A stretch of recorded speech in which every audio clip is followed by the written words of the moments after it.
reason immigration reform died wasn't just because of one party. It's because people were nervous about a populism that started to emerge.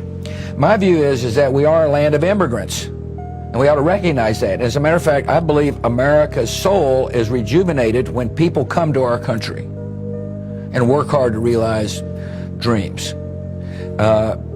There is an orderly way to have immigration, and that is to recognize people are coming here to do jobs Americans aren't doing, or are not capable of doing, or unwilling to do. And we ought to have a process that enables people to come and do those jobs. It's good for our economy. I think it's, and I think it prevents people from having to sneak in.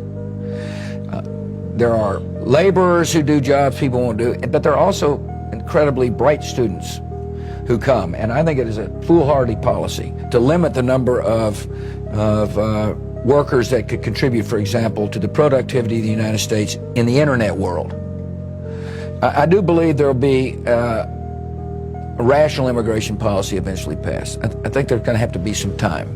What's interesting about our country, if you study history, is that there are some isms that occasionally pop up. One is isolationism, and its evil twin protectionism, and its evil triplet nativism.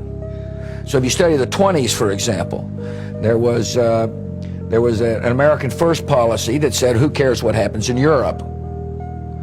Well, what happened in Europe mattered eventually because of World War II. There was Smoot-Hawley, which was a part of an economic policy, which basically said we don't want trade. In other words, let's throw up barriers. And there was an immigration policy that I think during this period argued we had too many Jews and too many Italians, therefore we should have no immigrants. And my point to you is we've been through this kind of period of isolationism, protectionism, nativism. I'm a little concerned that we may be going through the same period.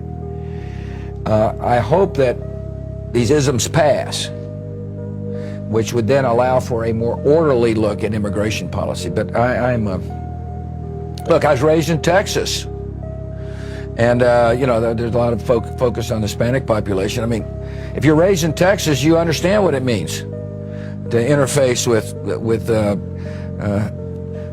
Mexican Americans who are Texan, and you realize that we share the same values: faith, family, hard work, commitment to service, and I think we ought to welcome people from different cultures to America. The great thing about America is we ought to be confident in knowing that everybody becomes an American, and we share the same value system. In other words, there's great capacity for our society to assimilate people.